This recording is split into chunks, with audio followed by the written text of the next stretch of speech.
l'utilisation massive d'Internet pour communiquer, stocker des données, la multiplication des objets connectés entraîne une augmentation du risque que des personnes malveillantes puissent exploiter des failles humaines ou techniques pour pénétrer dans les systèmes d'information des entreprises, des universités, des particuliers pour les dérober, les vendre ou les détruire.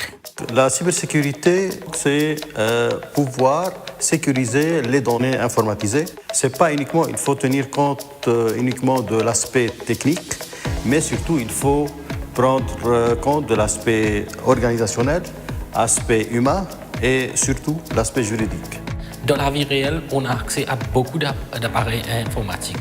Le portable, tablette, l'ordinateur. Ça suppose la nécessité donc de protéger toutes les données, que ce soit des données à caractère personnel ou voire même des données à caractère professionnel.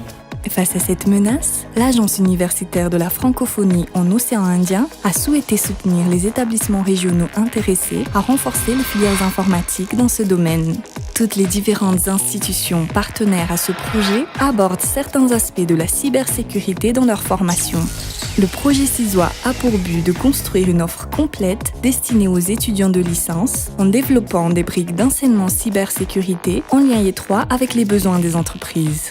Dans nos filières informatiques, on a intégré un module de cybersécurité depuis un moment déjà et je suis responsable de ce module. Dans les enseignements de licence, on essaie dès que possible de sensibiliser les étudiants à divers problèmes de cybersécurité. On a un module de cryptographie et sécurité qu'on fait déjà chez nous, mais comme on a dit déjà, on a besoin de grandes quantités de spécialistes. Autour des établissements d'enseignement supérieur et des entreprises partenaires, le regroupement qui a eu lieu à Antananarive du 21 au 23 janvier 2018, animé par le professeur Maroun Chamoun de l'Université Saint-Joseph de Beyrouth, a permis aux participants d'élaborer un catalogue commun d'enseignement. On a fait des débats entre universités tout d'abord, ensuite universités entreprises. On a pu trouver quelles sont exactement les attentes de l'industrie dans le domaine de la cybersécurité. Qu'est-ce qui manque donc dans notre formation éventuellement et qu'est-ce qu'ils en ont besoin, c'est-à-dire une adéquation formation-emploi. Les questions juridiques et éthiques, dont l'importance dans la formation a été soulignée par tous, mais qui sont peu développées dans la région, devront faire l'objet d'un effort particulier pour arriver à créer une base commune dans les prochains mois. Il est nécessaire de poser un cadre juridique qui soit à même donc d'assurer une certaine sécurité par rapport aux transactions.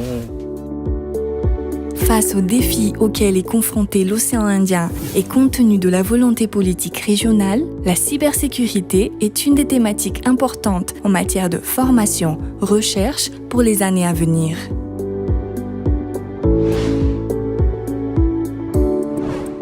L'étape suivante consiste à avoir un nombre beaucoup plus grand d'universités et qui vont intégrer la sécurité dans leur cursus. Le but, c'est de créer des masters spécialisés au niveau de toute la région, donc dans le domaine de la cybersécurité. Il faut renforcer la recherche dans ce domaine dans toute la région.